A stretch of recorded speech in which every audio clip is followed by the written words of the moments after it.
Por essa ninguém esperava. Tivemos um evento que era para fazer os mercados subirem hoje, mas mesmo assim ele não subiu. Tivemos mais uma surpresa negativa, algo inacreditável aconteceu. Eu vou falar disso nesse vídeo, vou estar atualizando a análise gráfica do Bitcoin que teve um dia de queda, comentar sobre os eventos macroeconômicos de hoje. Tivemos muitas coisas importantes acontecendo nesta quinta-feira. Vou estar falando do que a gente deve prestar atenção amanhã. Também vou estar atualizando a análise de sentimento do Bitcoin, análise dos gráficos das principais criptomoedas do mercado. Mas antes de continuar, pessoal, primeiramente não deixem de se inscrever aqui no canal Criptográfico no YouTube. Ativar o sininho para receber as notificações, deixar o like embaixo para dar aquela força, deixar seu comentário e, pessoal, se vocês querem receber notícias em primeira mão, não deixem de seguir o nosso canal no Telegram, o link vai estar no primeiro comentário desse vídeo, tá? Lá você fica recebendo as notícias em primeira mão, sempre que aparece alguma coisa relevante eu mando lá. Então bora lá falar da situação do Bitcoin, comentar sobre o que está acontecendo nesta quinta-feira. E começando aqui pelo gráfico do Bitcoin, pessoal. Padrões gráficos, difícil aqui de a gente conseguir ver algum padrão gráfico consistente, tá? O mercado ele tá no modo pump and dump nos últimos dias, ele sobe, ele cai de uma hora para outra conforme as notícias, tá? Ontem, pessoal, eu estava falando que o Bitcoin parecia estar formando ali um fundo duplo, né? Um padrão que normalmente indica alta, mas eu fiz muitas ressalvas, pessoal, de que iria depender do Donald Trump deixar, e ele não deixou o mercado subir. Já vou falar aí o que aconteceu hoje, tá? Mas fato é, pessoal, o Bitcoin ele invalidou aquele fundo duplo ali que tinha alvo nos 87 mil dólares, tá? O Bitcoin caiu principalmente ao meio-dia, após sair uma notícia aí que eu já vou entrar em detalhes, tá? E agora eu não vejo padrões gráficos aqui no gráfico de uma hora, pelo menos. No gráfico diário, pessoal, também não vejo aí nenhum padrão novo no gráfico, por enquanto, tá? No gráfico semanal, a gente ainda segue em tendência de alta, enquanto o Bitcoin conseguir se manter acima dos 73 mil dólares, tá? Isso porque, como eu já mostrei várias vezes aqui no canal, a região dos 73 mil dólares é uma zona de suporte muito forte. Ela tem segurado aí o mercado nas últimas semanas, né? E se a gente fizer aqui o traçado de uma linha de tendência de alta, pessoal, a gente vê que justamente essa região aqui dos 73 mil dólares é a região que está a linha de tendência de alta, né? Que se for rompida para baixo, a gente teria aí a formação, a perca de uma linha de tendência de alta que vem guiando o movimento de alta do Bitcoin desde 2023, tá? Então, o que a gente deve ficar de olho aqui agora é no gráfico semanal, tá? Que a gente tem um ponto importante, que é a região dos 73 mil dólares, que não pode ser rompida e ainda não foi rompida, tá? Mas a gente tem que ficar atento nos próximos dias aí, porque se a coisa sair do controle mais do que já saiu, a gente pode acabar vendo isso acontecer, tá? E se isso acontecer, aí é aquela história que eu já comentei, seria talvez aí o fim do ciclo de alta que a gente está tendo, tá? Tainan, então você está dizendo que se ele for ali no 72 e voltar já é o fim do ciclo de alta? Não.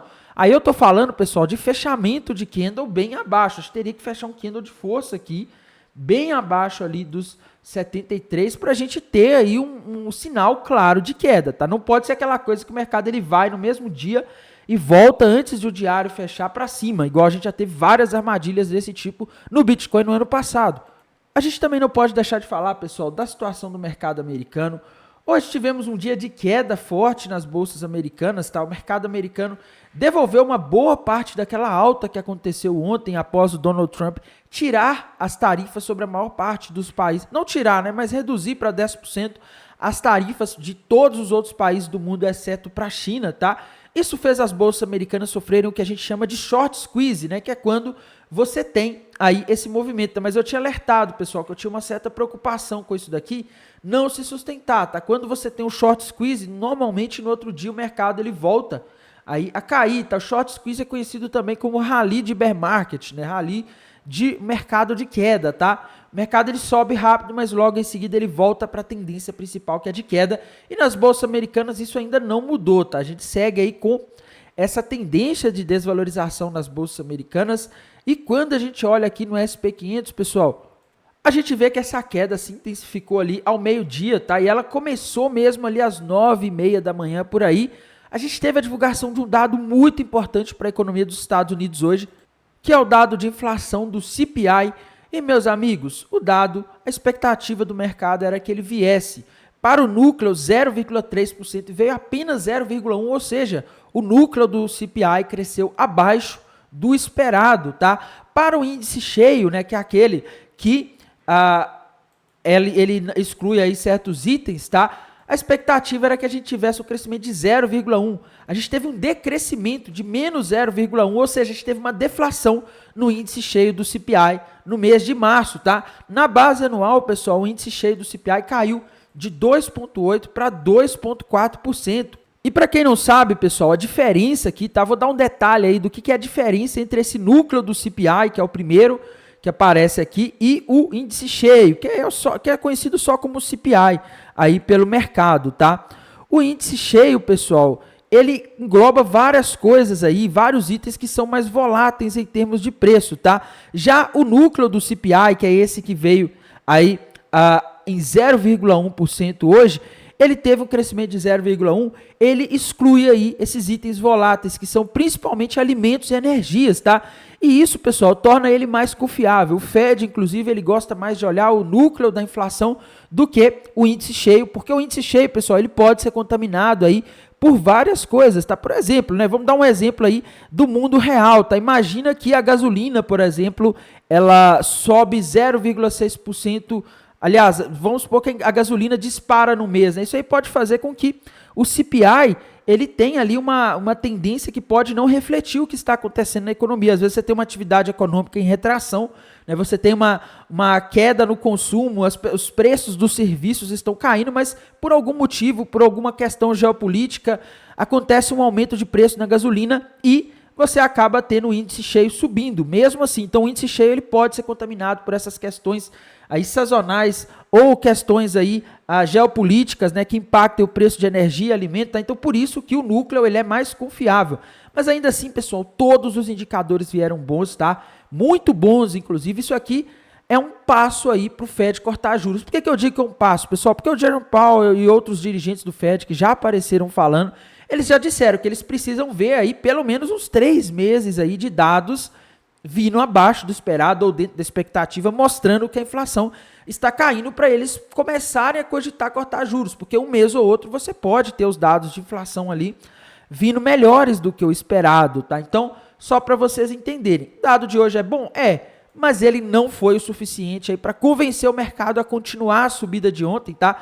E mesmo com esse dado assim, o mercado já começou a cair ali às 9 horas da manhã. Inclusive, pessoal, amanhã às 9h30 da manhã a gente vai ter o índice de preço ao produtor dos Estados Unidos, que é o dado de inflação aí muito relevante também. Inclusive, ele tem alguns componentes que são utilizados para calcular o núcleo do índice de preço PCI, que é o dado de inflação que o Fed olha, tá? Às 9h30 da manhã. É importante? É, mas depois do que aconteceu hoje, aí, de o mercado ignorar que o CPI, eu acho que o mercado não está ligando muito para esses dados macroeconômicos mais não, tá? O mercado está muito mais preocupado agora com a inflação que a gente vai ter no futuro, por causa das tarifas, por causa da guerra comercial, já que esse dado aqui do CPI que a gente está vendo hoje, ele é um dado de março, tá? Nós estamos em abril, então ele é um dado que ele reflete o passado. O mercado está preocupado com o que vem no futuro com essa guerra comercial, com essas tarifas. Inclusive, pessoal, falando em tarifas, hoje a gente teve uma notícia bombástica aí que atrapalhou ainda mais o mercado e fez o mercado cair ali a partir do meio-dia, tá? Que foi que Donald Trump anunciou aí um aumento das tarifas, meus amigos. Pois é, tá somando as tarifas aí que foram colocadas na China agora para importar produtos da China para os Estados Unidos. Agora chega a 145%, tá? 145%, pessoal. Vocês têm noção do que é uma tarifa de 145%? Ele já tinha subido ontem, ele tinha subido outro dia, né, quando a China retalhou, tá? E assim, é uma coisa insana, pessoal. É uma coisa insana, tá? Ele adicionou aí mais 20% nessa tarifa, né? E agora está 145%, pessoal. Tainan, por que o mercado caiu aí quando o Trump anunciou essa tarifa que veio acima aí, né? Ele elevou ainda mais essa tarifa.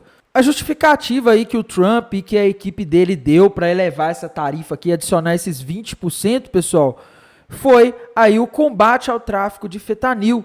Tá, aqui foi confirmado pela Casa Branca. A gente teve uma conferência aí aberta, uma reunião aberta que apareceu nas câmeras hoje ali por volta das, eu não lembro se foi 1h30 da tarde, 1h da tarde, meio-dia, eu não tô lembrando de cabeça agora, tá?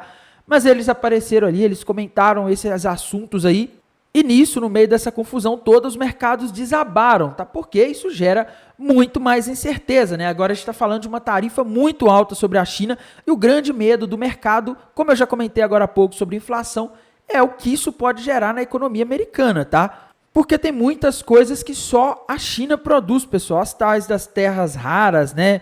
Magnésio, tá? A China ela tem aí uma produção muito relevante aí de magnésio, enfim, tem vários produtos aí que eles não vão ter como substituir a China, tá? E o resultado vai ser, eles vão ter que pagar essa tarifa, porque a China ela não está recuando, ela não está aceitando esse tipo de pressão que o Trump está fazendo, e o resultado, os mercados estão temendo, tá? Os resultados podem ser recessão e inflação aí nos próximos meses, por isso que as bolsas americanas caem. Os juros americanos, pessoal, de 30 anos hoje, galera, eles chegaram a bater aí nos últimos dias 5% nos juros de 30 anos. Vocês têm noção do que é isso, pessoal? 5% nos juros de 30 anos dos Estados Unidos. Isso é uma coisa inédita aí para os últimos anos, tá? A gente está vendo aí um dos maiores patamares aí desde a posse do Trump lá em janeiro, tá?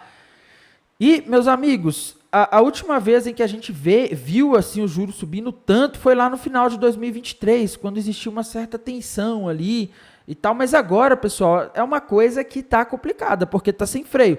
Os juros longos americanos continuam subindo, os títulos longos estão se desvalorizando, tá? Isso é um sinal de alerta, um sinal de que a coisa pode ficar complicada para os Estados Unidos. Talvez eles não consigam cortar os juros assim tão rapidamente como todo mundo está esperando nesse contexto, tá? Em termos aqui de análise de sentimento, pessoal, a gente não pode deixar de olhar também para o gráfico do TRDR, tá? O long short ratio saltou de novo para 2. O long short ratio está tão volátil quanto o gráfico nos últimos dias, pessoal. Ele saltou para 2 ali por volta das 11 horas da manhã, tá? O pessoal começou, por volta do meio-dia, 1 hora da tarde, o pessoal começou a apostar na alta e o mercado aproveitou e foi lá buscar o dinheiro desse pessoal, tá? Mas a gente não está tendo um aumento tão expressivo no Open Interest nas últimas horas, tá? A gente tem que ver aqui também um mapa de calor para ver se mudou alguma coisa. Então vamos aqui para High Block para ver o que mudou, tá? Em termos aqui, pessoal, do mapa de calor, a gente vê que a gente continua tendo mais liquidez acima aqui, né? O ponto em que aparece mais liquidez do mapa de calor é na região ali dos 84, 85 mil dólares, até a região ali dos 86.500 tem bastante liquidez e agora começou a aparecer muita liquidez abaixo também, viu, pessoal? Principalmente ali na região próximo dos 74 mil, para ser mais específico, 74.200 dólares é o ponto que tem mais liquidez, tá? Qual dessas duas liquidez que vocês acham que vai buscar, pessoal? Minha opinião, tá? Depende do Donald Trump, porque a gente já não tem nem padrões gráficos mais nas últimas horas. A gente não tem aí na análise do TRDR também um valor de long short ratio ali consistente, tá? O long short ratio ele tá subindo e descendo. Ontem ele estava negativo, hoje ele ficou positivo. Anteontem ele estava mais de 2, tá? Então assim, tá um negócio que o mercado tá totalmente perdido. Tá? Eu não tenho aí uma convicção muito clara de qual desses níveis de liquidez que vai buscar, mas a gente sabe que se o Trump fizer alguma surpresa positiva amanhã, o Bitcoin pode ir para 86, se ele fizer alguma surpresa negativa, pode ir para o 74, tá? Não vejo nada muito diferente disso. Em termos aqui da situação das altcoins, pessoal, a situação segue tensa, tá? Porque a dominância do Bitcoin, como eu já venho falando nos últimos dias, rompeu para cima um triângulo ascendente, que é um padrão que normalmente indica alta, e o alvo para a dominância do Bitcoin, pessoal, está lá nos 66%. Vocês têm noção do que é a dominância do Bitcoin chegar a 66%? Isso aqui é muito ruim para o Bitcoin, para as criptomoedas em geral, tá? Então, é algo aí complicado. A gente também tem, pessoal, a Ethereum caindo forte hoje, chegou a cair mais de 10% hoje, pessoal. A Ethereum, eu tinha falado no vídeo ontem que ela parecia estar fazendo um fundo duplo ali, tá? Mas, como eu disse por várias vezes, tá? Iria depender ali do Donald Trump, e o Donald Trump, ele fez aquilo que eu mostrei para vocês hoje. Ele escalou ainda mais a questão com a China, a questão da guerra comercial, ele dobrou mais ainda a aposta, ele aumentou a tarifa sobre a China. E nesse cenário não tem análise gráfica que se sustente, tá? Não adianta, a gente pode ver 1000 padrões aqui, que se o Donald Trump todo dia ele chegar e falar uma coisa diferente, como ele está fazendo, todo dia ele toma uma decisão diferente da anterior, a gente acaba tendo aí uma situação em que não evolui, tá? A gente não consegue ter consistência aí no gráfico. Agora eu não estou vendo padrões novos no gráfico da Ethereum, mas se a gente for para o gráfico semanal, onde esses ruídos aí de falas do Trump, eventos aí ligados ao Trump, eles têm menos efeito, tá? O gráfico semanal, tempos gráficos maiores tem essa vantagem. A gente vê ali que a Ethereum nas últimas semanas ela rompeu um topo duplo gigantesco ali no gráfico semanal e o alvo desse topo duplo está na região ali dos $1.100, tá? Então na minha visão, pessoal, a Ethereum, infelizmente ela pode se desvalorizar aí nos próximos dias, pode buscar a região dos $1.100, tá? E lembrando que a Ethereum ela acaba puxando a maioria das altcoins, então se ela for, a gente pode ver a maioria das altcoins se desvalorizando, tá? Solana, pessoal, Solana também está tendo um dia de queda aí, né, corrigindo aquele movimento de ontem. Ela tinha formado o que parecia ser um fundo duplo, quase todas as moedas formaram esse padrão ontem, mas não foi buscar, tá? Agora eu não consigo ver um padrão gráfico novo aqui para Solana, lembrando que ela tem um suporte importante lá nos $100. Outra moeda aí que a gente tem que dar uma olhada no gráfico, a da Cardano, pessoal, mesma coisa também, tá? Formou fundo duplo ali, mas acabou não indo para lado nenhum também. Cardano, pessoal, a gente tem que ficar atento nela, que se ela romper essa região dos 50 centavos para baixo, ela vai formar um topo duplo gigantesco com alvo lá nos 21 centavos. Tá? BNB, pessoal, Binance Coin também está aí tendo um dia de leve queda, tá? Até que a Binance Coin está comportada, ela não descaracterizou aquele fundo duplo ali com alvo na região dos $600, tá? Mas eu, sinceramente, não me arriscaria, tá? Porque a Binance Coin, eu não confio tanto no gráfico dela, tá? XRP, pessoal, teve um dia aí de queda mais leve, né? Ela parecia também ter formado um topo duplo, um fundo duplo ali, mas no gráfico semanal a situação da XRP segue bastante feia, tá? Ela rompeu para baixo, ou parece estar rompendo aí um ombro, cabeça a ombro com alvo em $1, tá? Dogecoin, meus amigos, também teve um dia aí de leve queda comparado aos últimos dias, né? Não formou nenhum padrão gráfico novo, tá? Também descaracterizou ali aquele fundo duplo. Tron, pessoal, Tron é uma moeda aí que está mais moderada, tá? Ela também, assim como a BNB, ela não descaracterizou o fundo duplo que ela estava formando ali, então ela ainda segue ali com alvo, se a gente considerar sua análise gráfica, mas tudo depende do Donald Trump.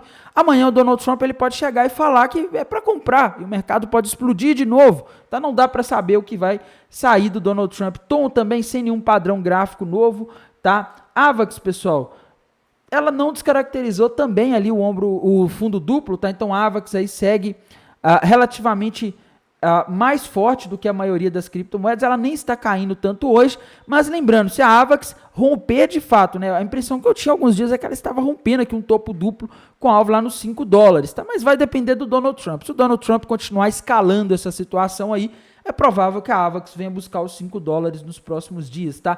Aave, pessoal, tá caindo forte hoje, né? Aave que subiu bastante ontem, não conseguiu ali manter o fundo duplo, tá? Agora a gente não tem padrões novos por enquanto para Aave, a gente só tem que ficar de olho nessas moedas aí que pareciam estar formando um fundo duplo ontem, se elas não podem acabar formando uma bandeira de baixa, tá? Por exemplo, a Aave aqui, né?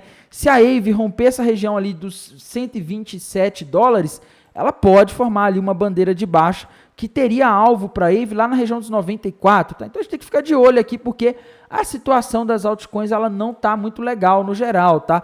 Pendle, pessoal, parecia estar rompendo um ombro, cabeça, ombro invertido ontem aí. O alvo para ela está lá acima dos $5, mas tudo depende também do Donald Trump, se ele vai deixar ou não a Pendle subir, tá? Outra moeda importante, NIA, pessoal. NIA teve um dia de leve queda aí, tá sem padrões gráficos novos nos tempos gráficos menores. Nos tempos gráficos maiores, gráfico semanal, a gente tem ali um topo duplo gigantesco, indicando que nas próximas semanas ou meses a gente pode ver a NIA batendo na região abaixo de $1. O alvo mais específico aqui estaria na região dos 95 centavos. Tá SUI, meus amigos. O gráfico da SUI também aí segue em tendência de baixa, está tendo uma queda moderada hoje comparada à maioria das criptomoedas, tá? E a SUI segue com aquela bandeira de baixo com alvo nos 1,60, tá? Então SUI segue aqui em tendência de baixa. Infelizmente a situação da maioria das criptomoedas ela não está aí das mais legais nos últimos dias. A maioria segue em tendência de baixa, apontando para baixo, e a única pessoa que pode mudar isso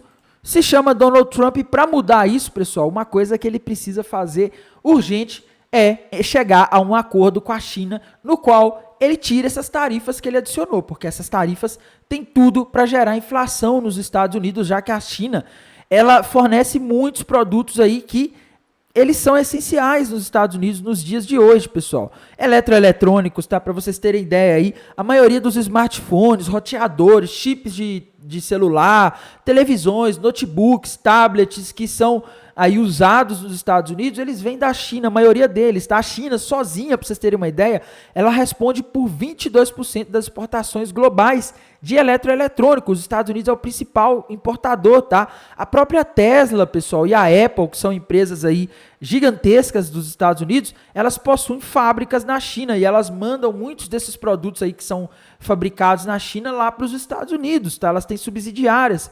Até mesmo, pessoal, as indústrias americanas, elas dependem aí de produtos, de peças, de máquinas industriais da China, tá? Muitas das máquinas que as indústrias de transformação dos Estados Unidos usam, elas são produzidas na China, tá? Os semicondutores, componentes eletrônicos que vão nessas máquinas, tá? Principalmente setor automotivo, até mesmo setor de defesa, pessoal. Uma falta desses insumos aí poderia levar a problemas aí muito graves, até paralisação nas fábricas dos Estados Unidos, tá?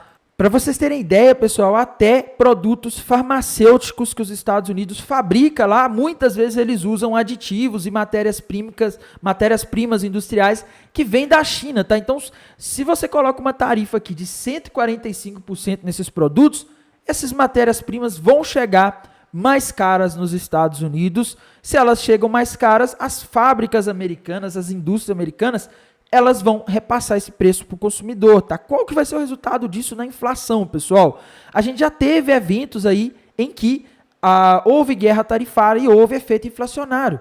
Para quem não lembra, pessoal, naquela época em que o Donald Trump, no primeiro mandato dele, que foi de 2017 ao início de 2021, ele impôs ali tarifas em vários produtos, máquina de lavar, tá? E isso, pessoal, provocou na época um efeito de aproximadamente 12% nos preços das máquinas de lavar que eram vendidas nos Estados Unidos, tá? Eles impuseram tarifas ali no setor de aço e alumínio, que são matérias-primas aí utilizadas para a produção de máquinas de lavar e muitas outras coisas, carros, né? E o resultado foi aumento de preços para os consumidores, tá? Então, a gente vai descobrir isso aí nos próximos meses. A gente vai descobrir, inclusive, se o Donald Trump vai manter essa tarifa aqui por tanto tempo, né? Mas uma coisa eu digo, se ele mantiver essa tarifa de 145% sobre a China e 10% sobre todos os outros países, o resultado pode ser aí catastrófico para a economia americana, pode resultar em menos crescimento econômico, provavelmente uma recessão e inflação. A gente pode ter o pior cenário dos mundos, que é aquele cenário conhecido como estagflação, tá? Então vamos ver aí se o Donald Trump ele não muda de ideia amanhã, como começou a mudar ontem, né? Ontem parece que ele cedeu à pressão. No mais, irei mantendo vocês atualizados aqui pelo canal do YouTube, lá pelo canal do Telegram. Desejo a todos uma excelente noite de quinta-feira. Amanhã estarei de volta. Até mais. Tchau, tchau.